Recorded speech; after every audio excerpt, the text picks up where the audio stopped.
గురుజీ నమస్తే అండి. సూర్యోస్మి తల్లి. గురుగారు, బూడిద గుమ్మడికాయ జ్యూస్ ఇది చాలా శక్తివంతమైనదని చెప్తూ ఉంటారు.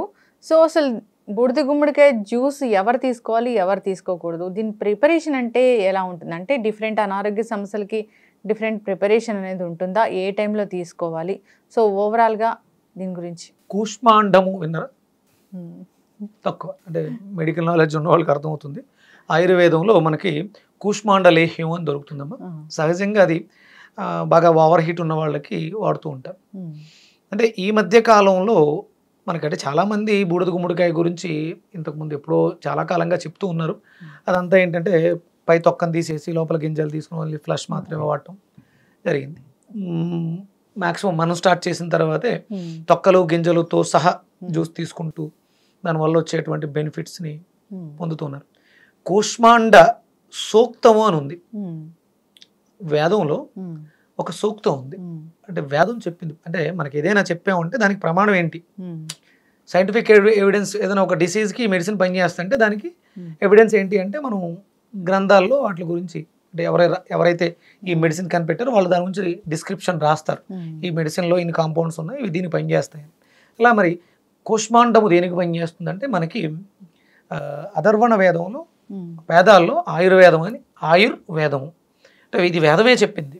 అంటే ఇక్కడ మనకి ఒక మనిషి యొక్క మనుగడకి ఉపయోగపడే పదార్థాలు ఏవి అన్నప్పుడు ఇందులో ప్రధానంగా మనకి దీనికి కూష్మాండ సూక్తమే ఉంది. అంటే మంత్రాలు కూడా ఇవ్వబడి ఉన్నాయి.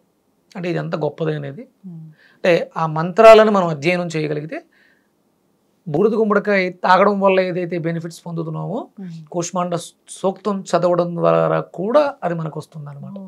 అంత శక్తివంతమైంది. ఇది ప్రధానంగా మన శరీరం 12 రకాల సిస్టమ్స్ మీద ఆధారపడి ఉంది అనేది వాస్తవం నమ్మితే ఇది ప్రధానంగా డైజెషన్ సిస్టమ్ అనే దానికి సంబంధించింది. అలాగే మనం 12 నెలల మీద ఆధారపడి జీవిస్తున్నాం, 12 ద్వాదశ రాసుల మీద ఆధారపడి జీవిస్తూ ఉన్నాం. అంటే జ్యోతిష్యం, మూఢనమ్మకం, దీన్ని నమ్మం. ఓకే, నమ్మకం అపనమ్మకాల మీదకి సంబంధించింది కాదు. ఇక్కడ మేషము, వృషభము, మిథునము, కర్కాటకము, సింహము, కన్య, తుల, వృశ్చికము, ధనస్సు, మకరం, కుంభం, మీనం. ఇవి ఎందుకు ఇలా ఐడెంటిఫై చేశారంటే ఒక్కొక్క నెలకి ఆ గ్రహాల యొక్క రేడియేషన్ లేకపోతే గ్రావిటీ, ఎన్విరాన్మెంట్ ఉంటుంది. ఇది చంద్రుడిని ప్రధానంగా చేసుకుని మారుతూ ఉంటుంది. సూర్యచంద్రులు ఇద్దరు కూడా. సూర్యుడు కాంతినివ్వడం ద్వారా ఆ విటమిన్స్, మినరల్స్ని ప్రసరించడం ద్వారా స్వీకరించినటువంటి ఈ విటమిన్స్, మినరల్స్ కూడా సాయంత్రం చంద్రుడి యొక్క కాంతితో ఔషధాలుగా మారుతుంది. అందుకని సూర్యచంద్రుల మీద ఆధారపడే ఈ రాసులు, ఈ నక్షత్రాలు ఇవన్నీ ఏర్పడి ఉన్నాయి. అలాగే మనం తీసుకునేటువంటి ప్రతి పదార్థము కూడా స్వచ్ఛంగా ప్రకృతి ఇచ్చినటువంటి ప్రతి పదార్థంలో కూడా వీరిద్దరి యొక్క శక్తి నిక్షిప్తమై ఉంటుంది. ఇక్కడ బూడిద గుమ్మడికాయ ఫైర్ ఎనర్జీ, అగ్నితత్వాన్ని కలిగి ఉంటుంది. మనం బియ్యం నీళ్ళలో వేసి పొయ్యి మీద పెడితే వండించేదేంటి, ఉడికించేదేంటి? ఫైర్, అగ్ని. ఇప్పుడు అనుకుంటే మనం గ్యాస్, లేదు ఇంకొంచెం ఎదరికెళ్తే ఇండెక్స్ స్టవ్, కరెంట్. ఏదైనా సరే ఫైర్ వస్తేనే అది ఉడుకుతుంది, వేడి చేయడం ద్వారా, ఉష్ణం ద్వారా. ఇది ఆ ఎనర్జీని కలిగి ఉంది. ఇప్పుడు మ్యాక్సిమం ఇప్పుడున్నటువంటి కుర్రోళ్ళలో కావచ్చు, పెద్దోళ్ళలో కావచ్చు, అందరికీ డైజెషన్ సిస్టమ్ అనేది డ్యామేజ్ అయిపోయింది. ఎందుకు అంటే మనం వెస్ట్రన్ కల్చర్కి అలవాటు పడి మన సమయాల్ని, మనం పూర్వం ఉన్నటువంటి సమయాలు, అంటే మనం ప్రతిదీ కూడా సూర్యోదయ సూర్యాస్తమయాలకు మధ్యలో మాత్రమే మనం ఉండాలి భారతీయులం కాబట్టి. భారతీయులు అంటేనే అర్థం కాంతి మీద మక్కువ కలిగిన వాళ్ళు. భా అంటే కాంతి, రథ అంటే మక్కువ. ఈలు కాంతి మీద మక్కువ కలిగిన వాళ్ళు భారతీయులు. అంటే కాంతిని అనుసరించి, కాంతి అంటే జ్ఞానం, కాంతి అంటే ఫైర్. మనం అగ్గితోటే ప్రతిదీ వండుకొని తింటున్నాం. ఇది నమ్మాలి, నమ్మి తీరాలి. అందుకని ఇక్కడ ఫైర్ ఎనర్జీకి సంబంధించి డైజెషన్ సిస్టమ్ డ్యామేజ్ అయితే మనం బూడిద గుమ్మడికాయని ఆశ్రయించడం ద్వారా అరుగుదల వ్యవస్థని మెరుగుపరుచుకుంటాం. సూర్యోదయ సూర్యాస్తమయాలు ఇక్కడ అంటే మనం ఆ ఫైర్ ఎనర్జీని అనుసంధానం చేసుకుంటుంది బూడిద గుమ్మడికాయ. అందుకని ఎవరికైతే డైజెషన్ ఇబ్బందులు ఉన్నాయో వాళ్ళు కంపల్సరీ, అంటే ఇంకెప్పుడు ఎవరికి లేవు, అందరికీ గ్యాస్ట్రిక్ సమస్యలు ఉన్నాయి, అందరూ కూడా బూడిద గుమ్మడికాయని ఆశ్రయించాల్సినటువంటి పరిస్థితి. పూర్వం అంటే నాకు రైతులు చెప్పింది, గుమ్మడికాయలు లాట్లు తేవటం, పక్కన పడేయటం, కుళ్ళిపోవడం, పడేయటం. కానీ ఇప్పుడు పరిస్థితులలో బూడిద గుమ్మడికాయకి అద్భుతమైనటువంటి మార్కెట్. ఈ బూడిద గుమ్మడికాయ కేవలం ఒక డైజెషన్ ఇష్యూసే కాకుండా క్యాన్సర్కి అద్భుతంగా చెక్ పెట్టేలా పరిష్కరిస్తుంది, క్యాన్సర్ని అద్భుతంగా కంట్రోల్ చేస్తుంది. ఎందుకంటే దీంట్లో హై ఆల్కలైన్ ప్రాపర్టీస్ ఉన్నాయి బూడిద గుమ్మడికాయలు. అంటే మనకి ఏ రోగమైనా ఉధృతి చెందాలంటే దానికి ఫైర్ కావాలి, ఉష్ణం పెరుగుతుంది, దానివల్ల వస్తుంది. ఇది చలువ చేసే గుణం కలిగి ఉంది, కానీ ఇది ఫైర్, కానీ ఇది చలువ చేస్తుంది, ఎసిడిటీని క్యూర్ చేస్తుంది, డైజెషన్ ఇష్యూస్ ఉన్నాయి. అంటే ఇది మీరు అడిగారు, ఇది ఎప్పుడు వాడాలి, ఎంత వాడాలి. సహజంగా చలువ చేస్తుంది కాబట్టి జలుబు చేసే అవకాశం ఉంటుంది.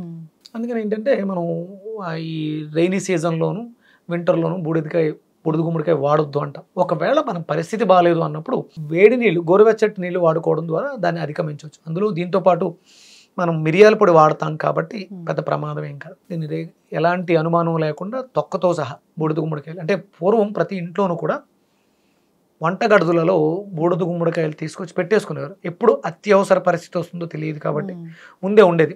ప్రాణశక్తి అత్యధికంగా, మనం ఒక ఎపిసోడ్లో మాట్లాడాం ప్రాణిక్ హీలింగ్ అంటే ప్రాణశక్తి అని. హై కాస్మిక్ ఎనర్జీ స్టోర్డ్ ఎందులో ఉంది అంటే అది బూడిద గుమ్మడికాయలో స్టోర్ అయి ఉంది. మీకు సుమారు ఒక గుమ్మడికాయని తీసుకొచ్చి ఇంట్లో పెడితే దిష్టులు, నెగిటివ్ ఎనర్జీలు లేకపోతే 2-3 సంవత్సరాలు నిలవ ఉంటుంది. అంత శక్తి. పాడైపోయిందంటే దిష్టి ఉన్నట్లు. అది వాటర్గా కారిపోతుంది, కుళ్ళిపోయి కారిపోయి వాటర్ అయిపోతుంది. అంటే అప్పుడు ఆ ఇంట్లో నెగిటివ్ ఎనర్జీ ఉంది. నెగిటివ్ ఎనర్జీని ఐడెంటిఫై చేయడానికి కూడా మనం బూడిద గుమ్మడికాయని వాడతాం. ఒక ఇంటికి గుమ్మానికి బయట కడతారు, కొంతమంది త్వరగా నెలకి మార్చాల్సి వస్తుంది. ఒక గుమ్మానికి కడితే సంవత్సరం ఉన్నా పాడవుతుంది, లోపల డ్రై అయిపోయి కేవలం పైన డొల్ల మాత్రమే మిగులుతుంది. అప్పుడు మళ్ళీ మనం మార్చుకుంటూ ఉంటాం. బూడిద గుమ్మడికాయని రెగ్యులర్గా, అంటే ప్రతి ఇంట్లోనూ పెంచుకునే విధంగా ఉండాలి. పూర్వం ఎక్కడ పడితే అక్కడ బాగా పెంచేవారు. ఇప్పుడు దాని వాల్యూ ఏంటంటే కేవలం ఇంటికి దిష్టిగా అనుకున్నారు. ఇది ఇంటికి దిష్టికి కాదు, ఈ ఇంటికి కూడా దిష్టి అంటే వచ్చేటువంటి రోగాలు వాటిలన్నిటిని తగ్గించడానికి అద్భుతంగా ఉపయోగపడుతుంది. అయితే బూడిద గుమ్మడికాయ జ్యూస్ అంటే తొక్కతో సహా తీసుకోవాలి, తొక్కలు, గింజ అంత A to Z మొత్తం తీసుకోవాలి. ఇంకా దానికి తోడుగా చిన్న అల్లం ముక్క వేసుకుంటాం. అంటే డిఫరెంట్ మనకు వచ్చేటువంటి కాంప్లికేషన్స్, వచ్చే రోగాలకు సంబంధించి ఇది, అంటే డైజెషన్ ఇష్యూస్ వల్ల ఏవైతే సమస్యలు వస్తున్నాయో వాటిలన్నిటికీ ఇది పనిచేస్తుంది. మ్యాక్సిమం ప్రధానంగా ఇప్పుడు డయాబెటిక్ కేసెస్ అన్నీ కూడా డైజెషన్ సిస్టమ్ డ్యామేజ్ అవటం వల్ల మాత్రమే షుగర్ వస్తుంది ప్రధానంగా. అందుకని ఎవరికైతే డయాబెటీస్ బాగా ఎక్కువ ఉందో వాళ్ళకంటే మనం డయాబెటీస్కి వచ్చి బీరకాయ చెప్తాం. అంటే బీరకాయ వ్యాధిని, ఆ షుగర్ వ్యాధిని నిర్మూలించడానికి ఉపయోగపడుతుంది. మన అరుగుదలను మెరుగుపరచుకోవాలి కదా, అందుకని బూడిద గుమ్మడికాయని కాంబినేషన్ పెట్టుకో. నెంబర్ ఆఫ్ కాంబినేషన్స్ ఉంటాయి, అది మనం చాలా రకాలు చెప్పాం ఇంతకుముందు ఎపిసోడ్లో కూడా చేసి చూపించాం, అలా వాడుకోవాలి. ఖచ్చితంగా గురుగారు చాలా చక్కగా చెప్పారండి. బూడిద గుమ్మడికాయ ఇదొక ఫుల్ ఎనర్జీ సోర్స్ అనమాట. సో ఇది ఫుల్లీ ఆల్కలైన్ ఫుడ్. సో ఇది ఖచ్చితంగా తీసుకోవాల్సిందే. లిమిటెడ్ క్వాంటిటీ అనేది చూసి తీసుకోవాలి. సో మినిమం 200 grams అమ్మ పెద్దవాళ్ళకి, చిన్నవాళ్ళకి 100 grams. ఇదేం పెద్ద ప్రమాదం చేసేది ఏం కాదు. ఇంకొకటి ఏంటంటే చాలా మందికి కెమికల్స్ వాడతారు, బూడిద గుమ్మడికాయకి అసలు కెమికల్స్ వాడరు. ఎందుకంటే ఇది ఎక్కడ పడితే అక్కడ మనకి తుప్పలను, చెత్తల మీద కూడా, పెంటల మీద కూడా మొలిచేస్తుంది. ఇది ఎలాంటి దారుణమైన స్థితినైనా సరే ఎదుర్కొనే శక్తి ఉంటుంది. ఒకవేళ మీరు మంచి వ్యవసాయం చేయాలనుకున్నప్పుడు బూడిద గుమ్మడికాయల్ని పండించేసి అదే నేలలో దుక్కు దున్నేస్తే దీని ఎనర్జీ నేలని కూడా శక్తివంతం చేస్తుంది. పాడు చేసినటువంటి నేలని కూడా బాగు చేసుకోవడానికి, అంటే మన శరీరం పాడైతే ఎసిడిక్ నేచర్లోకి వెళ్ళిపోతే బూడిద గుమ్మడికాయ వాడి మనల్ని బాగు చేసుకుంటాం. మనలో భూతత్వం ఉంది కదా, ఇదే బూడిద గుమ్మడికాయల్ని పండించి మట్టిలో కలిపేస్తే చెడిపోయినటువంటి ఎసిడిక్ నేచర్ కలిగిన భూమిని బాగు చేసుకునే వాళ్ళు అవుతాం. అలాగే వీలైతే మనం కూష్మాండ సూక్తాన్ని చదివించి, ఆ నేలలో ఎవరైతే వ్యవసాయం చేస్తున్నారో కూష్మాండ సూక్తాన్ని చదివించి ఆ వైబ్రేషన్, ఆ జలాన్ని మీరు పండిస్తున్నటువంటి పంట పొలాలకి చల్లితే నేల కూడా శుద్ధి అవుతుంది. ఖచ్చితంగా గురువు గారు, ఏదైనా మంత్రాలకి శక్తి ఉంటుంది, అక్షరాలకి శక్తి ఉంటుంది. సో సైంటిఫిక్ రీజన్స్ చూపించాలంటే మనం చూపించలేకపోవచ్చు. మీకు టోనోస్కోపీ ఇలాంటి పరికరాలు పెట్టుకుని ఒక మంత్ర అధ్యయనం జరుగుతున్నప్పుడు మీరు చెక్ చేయగలిగితే చెక్ చేయండి. ఆరా ట్రాష్ గాడిద కూడా దీనికి కెర్లిన్ ఫోటో కెమెరా అని ఉంది, దాన్ని పెట్టి చూస్తే మీకు తెలుస్తుంది వ్యక్తి ఆరోగ్యంగా ఉన్నాడా, లేయర్స్ ఎలా ఉన్నాయి అనేది ఇప్పుడు సైంటిఫిక్గా ప్రూవ్ చేస్తున్నారు. ఇది వెస్ట్రన్ కంట్రీస్లో జరుగుతుంది. వాళ్ళు ఏదో చెప్పితే తప్ప మనం నమ్మం, మన వేదం ఇదంతా ఎప్పుడో చెప్పింది. ఖచ్చితంగా గురుగారు చాలా చక్కగా చెప్పారండి. ప్రతి దానికి అర్థం పరమార్థం ఉంటుంది. పెద్దలు చెప్పేదాని వెనుక ఖచ్చితంగా సైంటిఫిక్ రీజన్ ఉంటుంది, దాన్ని మనం తెలుసుకోలేకపోవచ్చు. కాకపోతే వాడుకుంటే ఆరోగ్య లాభాలు కలుగుతాయని మీలాంటి గురుజులు చెప్తూ ఉంటారు కాబట్టి ఖచ్చితంగా వాడుకోవాలని కోరుకున్నాం. ఇది ఒక ఆహారమే. Fully alkaline food. బూడిద గుమ్మడికాయ గురించి చాలామంది చెప్తూనే ఉన్నారు. సో ఖచ్చితంగా మన రోజులో భాగం చేసుకోవాలని కోరుకుందాం. చాలా చక్కటి ఇన్ఫర్మేషన్ అండి. ధన్యవాదాలు. సూర్యస్మిత.